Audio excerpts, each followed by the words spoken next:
Michael Ekanem, a fashion entrepreneur. My story started from 2018 when I started having crises in my business. I kept on running around to see how I could salvage my business, and I was putting in so much into the business and having little or nothing in return. This is because I was underpricing myself and my worth.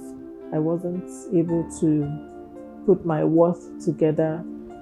However, in 2019, it became worse.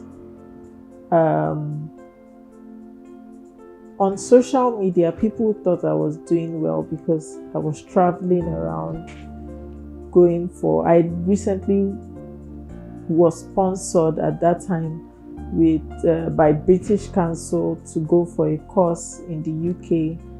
So everybody thought that all was well with me, and they couldn't really tell that I needed help at that time. As of 2020, I had lost my apartment, both where I was living and where I was running my business, and I just had a mental breakdown. I went on social media. It was public. Newspapers carried it, top bloggers carried it.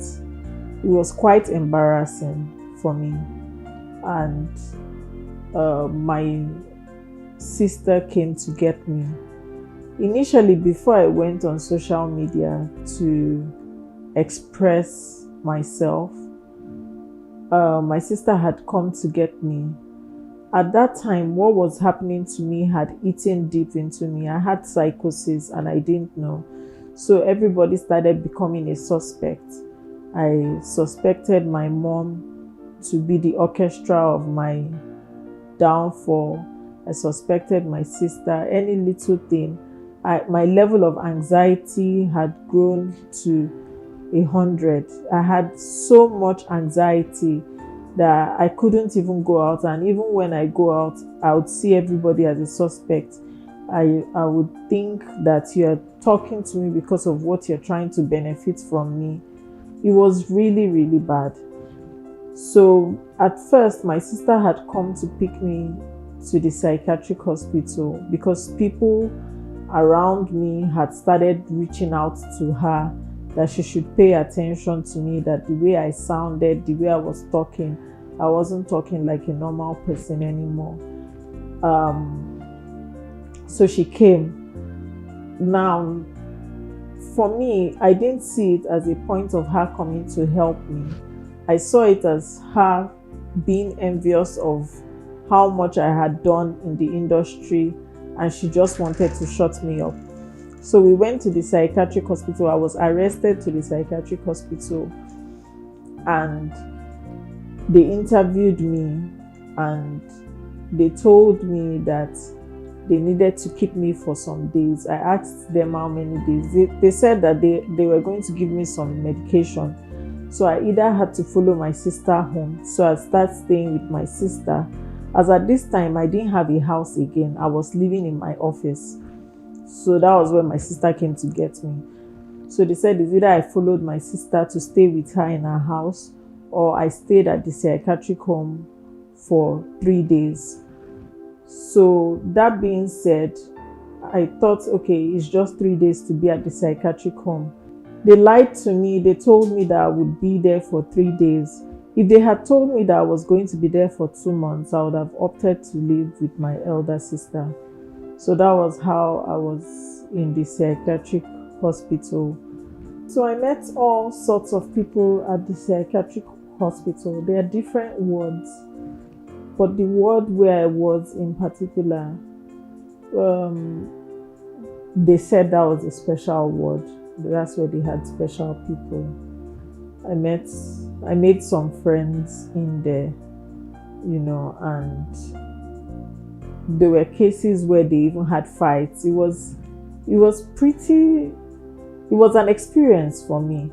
But then what caught my attention was the people I started relating with, who I felt were relatable at that time. Don't forget I said that some people had chronic psychological problems. So the people I was relating with, when I asked, how long have you been here? Some would say they've been there for over a month. Some would say they've been there for weeks. Some would say they had a relapse. They had been discharged, but they brought them back. Nobody was there for 3 days. So I knew deep down in me that, man, I've been doomed. I've been lied to. And when I told them that I was going to leave in 3 days, they laughed at me. And they said it's not possible for me to leave. The earliest I was going to leave was in 2 months.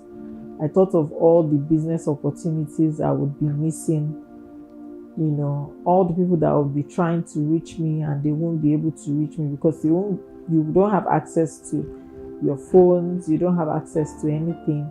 As a matter of fact, they had uniforms that you change into, so you're not wearing normal clothes, you're wearing the uniform that they had at the psychiatric ward.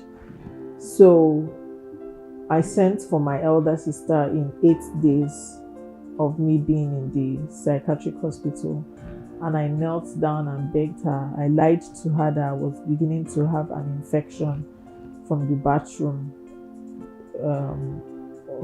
of the psychiatric hospital, and I couldn't stay there any longer.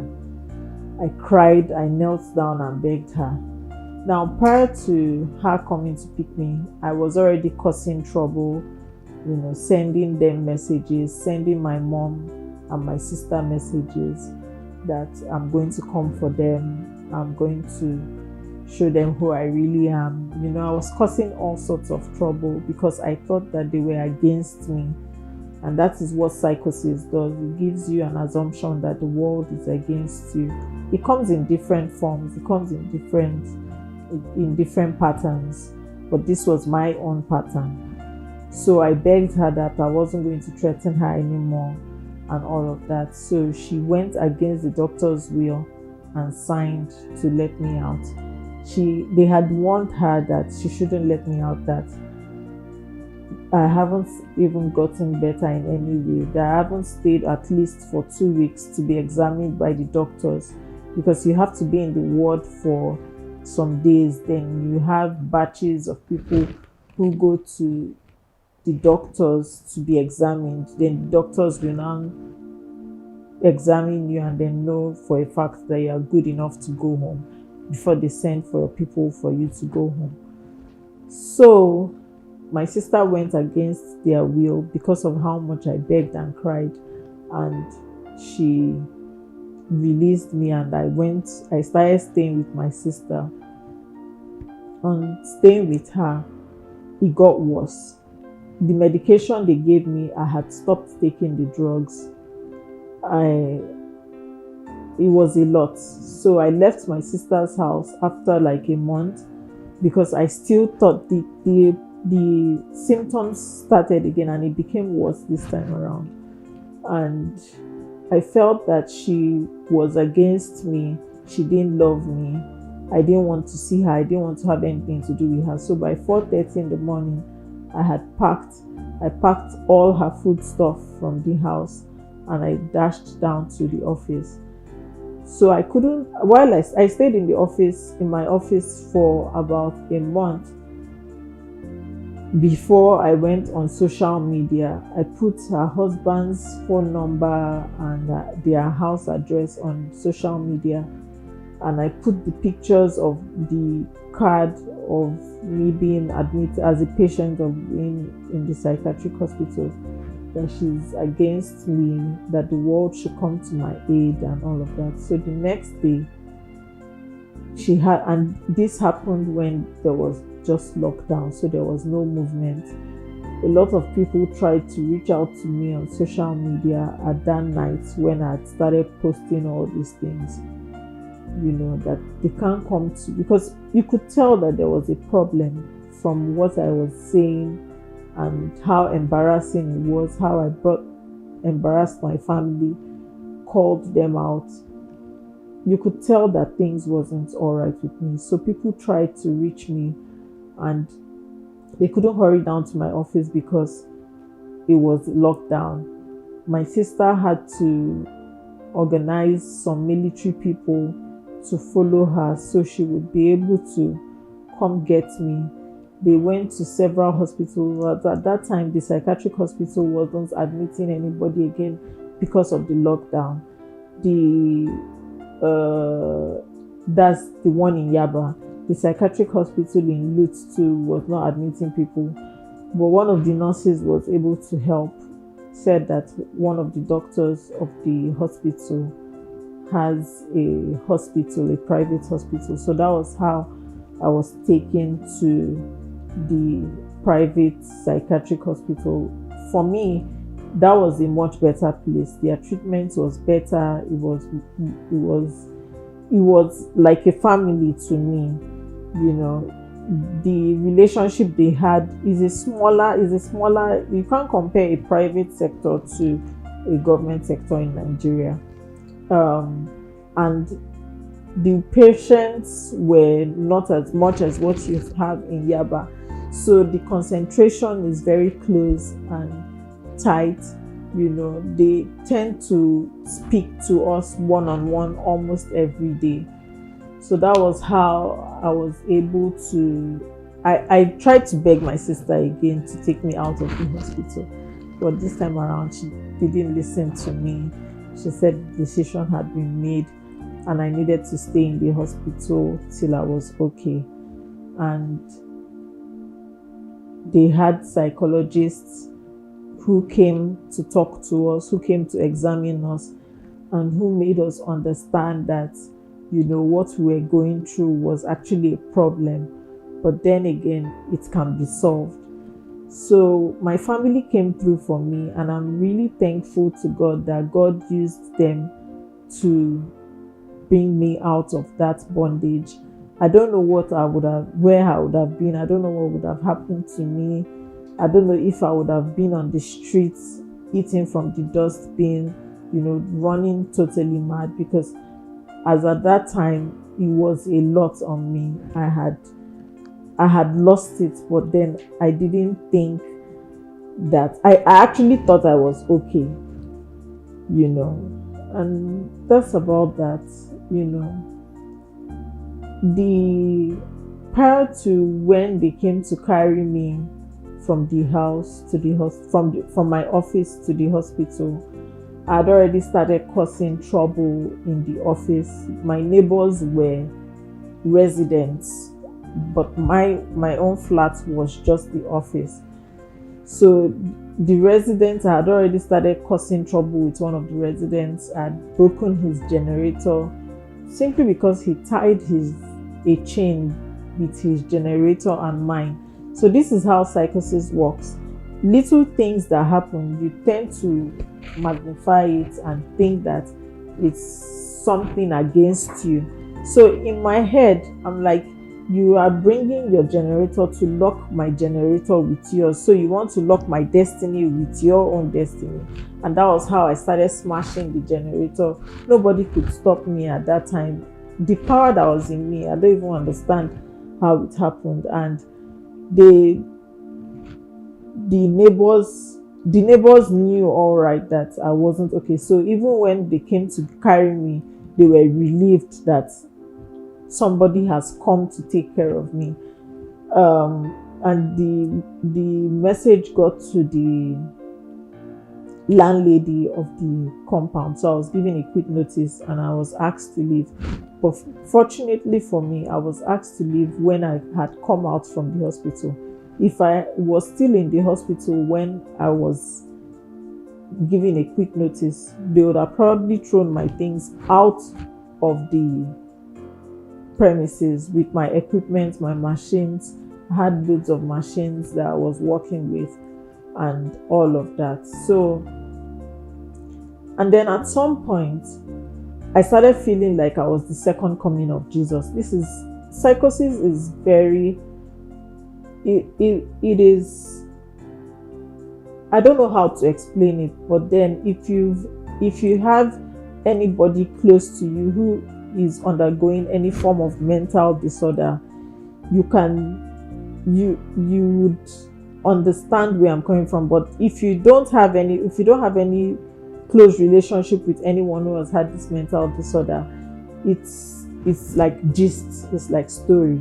So when I now knew as a person that yes, I was sick, one of the doctors who came to visit from time to time, one of the nurses who was coming on shift, he liked me as a friend, and he kept on, when he comes, he would pay attention to me, ask me how I'm doing, what is wrong with me, how I feel.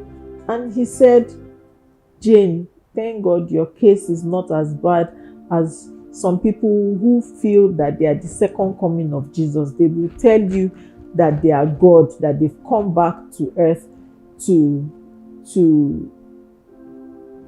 do whatever they want to do. And when he said that, it struck me, because I was thinking that I was the second coming of Jesus, but I hadn't told anyone. It hadn't gotten to the point where I had started telling people that I have come back to take my people. So I knew that I was really sick, and I am forever grateful for my parents, my families, who took out time, who went through the stress, who made so much expenses. To treat a psychological problem is not cheap at all. It is very, very expensive, but they did it for me, especially my brother-in-law, who I called out the most on social media. And I'm so grateful to them. I'm thankful that God used them to take care of me.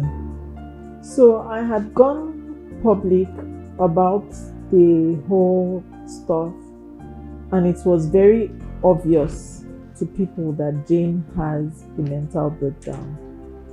And this made me stay away from social media for 2 years. And for people like me, our businesses are 90% dependent on what people see on Instagram or on social media, on other platforms as well. So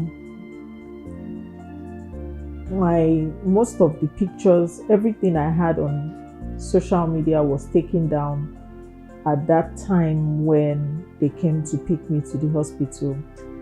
A friend of mine, my former partner, was also there. So he was the one that insisted that instead of closing my page down, let them just take down all the posts. So I didn't have any posts. And while I was in recovery for about 2 months, and I gradually started getting myself. And at that time, nothing was happening because of the whole social crisis. It was at that time COVID was very intense, so nothing was happening. No outdoor activity, and it affected my business. First, I had nothing on my social media handle. Secondly, nothing was happening. Thirdly, I didn't have the resources to start up anything or to do anything. So for 2 years, I had been away, and at some point I thought I was forgotten, but then I just started getting back to work in February, and it hasn't been bad. I'm gradually picking up again from the crumbles I left behind, and God has been faithful to me. When I pay attention to, because I started asking questions that what could have led to my mental breakdown, it was a lot of work. I was working so hard. I didn't have time to rest. I was stressed beyond the normal imagination, beyond what you can just imagine for a young girl. So the stress added to it, the kind of company I kept, the kind of friends I kept. Also, I had taken a loan from the bank, and that also affected me. because I was now paying so much attention to the problems instead of the solutions. And even the times I tried to pay attention to solutions, no solution was coming up. But then again, I will still give thanks to God for everything, for life, because there is hope when there is life. And I'm gradually getting back on my feet. So that's it. It's gradually coming together. I hadn't been on my job for 2 years, so it was a long break. And when I started again, at first it felt strange, but then again, I'm gradually getting my hands on it.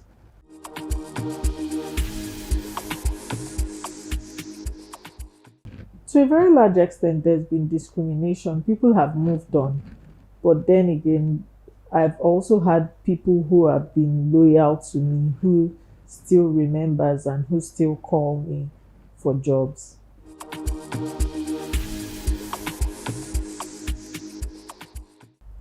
I've worked with a lot of people. I've worked with Tiwa Savage, I've worked with Yemi Alade, Nancy Sime, I've worked with Two Face, I've worked with Clarence Peters, I was the head stylist for Project Fame West Africa, myself and my partner. And that's about it. I've worked with a lot of people. Some I can't remember, but I've worked with a good number of people.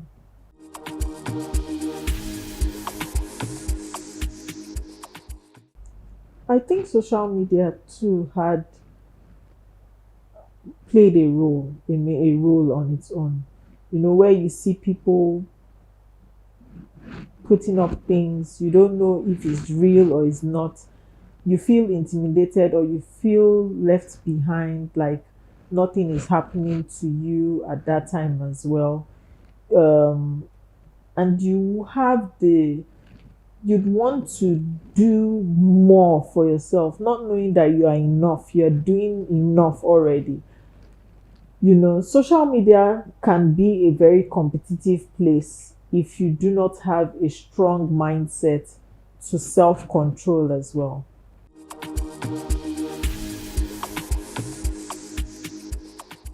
Yes, everything from what I went through, trying to get back on my feet.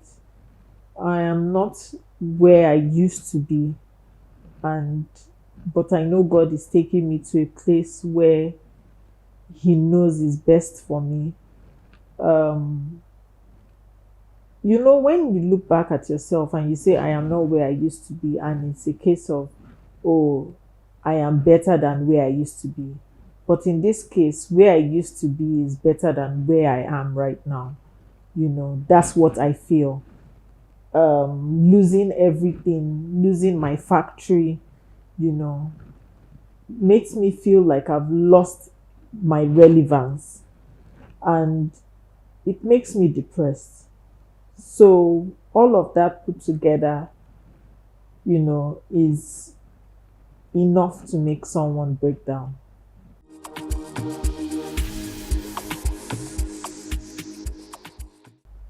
To be honest, I don't have the resources to do that anymore. I was doing that, and I'm still on medication, and the medication is not cheap. So all I just do for now is to get a refill. And even when I was seeing the therapist, I wasn't feeling fulfilled with what the therapist was doing to me. I wasn't having satisfaction from what the therapist was doing to me. So it feels like a waste of money going to see a therapist, but that's not the case. It is not. Eventually, someday, things will work out, but I've given up on seeing a therapist on my own.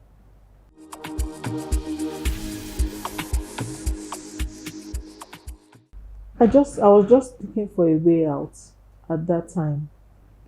I didn't know that it was that bad. I didn't know that I was doing a bad thing. I was seeking help as an individual because I was fed up. I was at the verge of taking my life. So I just called for help on social media.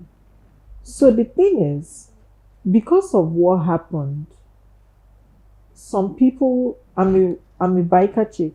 I used to ride power bikes. Now those people were able to use that to raise funds for me. And every month for almost 2 years, they were sending funds to me to be able to take care of myself, buy little toiletry. It wasn't what could change my life at that time, but it was something for me to like buy data, buy toiletries, move from point A to point B, and that wouldn't have happened if I didn't call for help. However, I lost a lot of endorsements, a lot of a lot of brands didn't want to associate with me anymore. So it has its pros and its cons as well.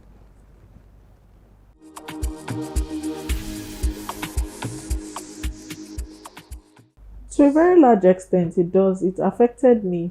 If I had at that time seen, at from that time, I should have been seeing a psychologist, you know, or a therapist who would help me, because I went through a lot as a growing up child, lots of abuses, you know. I was exposed to things that I wasn't supposed to be exposed to as a child. So at that time, I should have seen a therapist who would help me and make me understand that no, it is not normal for you to have gone through this. And this is probably what you're going through, or probably what will happen to you if you do not do XYZ, if you do not take some decisions in your life. So yes, it played a role in what is happening to me today.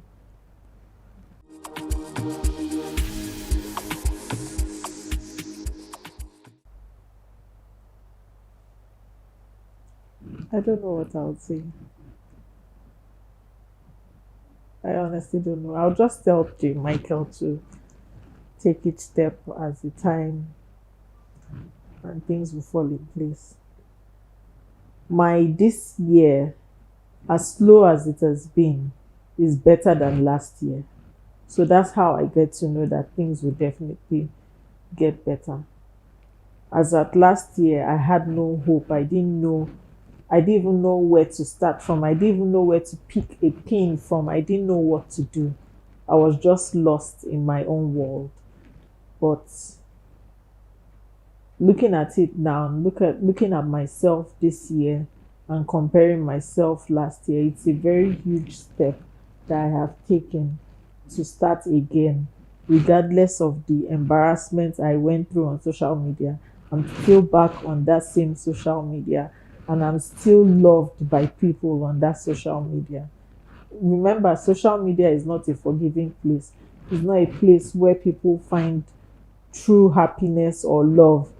But then again, God has blessed me with kind followers who still reach out to me, who still want to do something with me. It's something.